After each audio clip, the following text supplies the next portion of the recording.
Za mu ji cewa duk da shugaban ƙasar Amerika Trump yana buƙatar a sulhunta Ukraine da Rasha, Ukraine na buƙatar kuɗaɗe masu yawa don yaƙar Rasha a shekara mai zuwa. A cikin rahotannin da za mu ji ya haɗa da babban buƙatar da Zelensky yake yi ta dala biliyan 60 a shekara ta 2026. Za kuma mu ji cewa Amurka ta janye, yanzu Turai ita kaɗai ta rage don biyan wannan kuɗin da Ukraine take buƙata dala biliyan 60. Sa'annan kuma gwamnatin Ukraine tana ƙara neman dala miliyan 800 domin ƙarfafa kariyar sararin samaniyar ƙasar na Ukraine. Za mu shiga cikin labaran namu.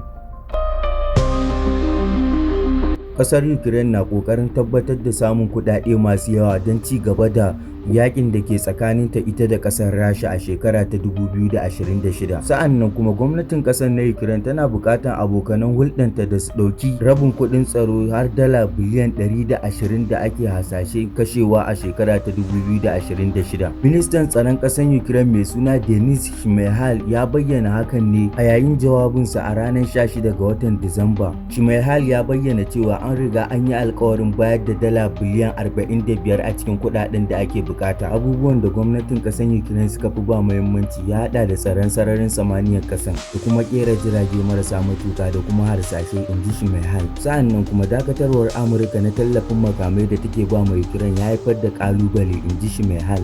Bayan dakatarwar kasar Amurka, gwamnatin kasar Ukraine tana neman a ci gaba da shirin da kungiyar NATO ke yi na taimakon juna. A karkashin shirin PUIL, kasashe wa'anda suke membobi ga kungiyar NATO su suke ɗauken nauyin wasu daga cikin makamai da ake siya daga Amurka zuwa Ukraine. Kasar Birtaniya ita kaɗai ta sanar da zuba hannun jarin dala miliyan 800 domin Ukraine ta karfafa abin kariyar sararin samaniyar ƙasar nata.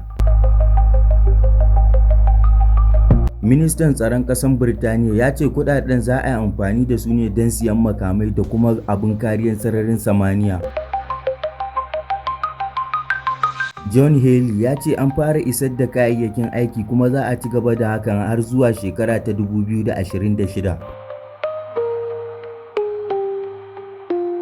A yayin da Birtaniya ta sanar da cewa nan ba da jimawa ba za ta fara kera jirage marasa matuka wanda za su rinka tara harare daga sararin samaniya.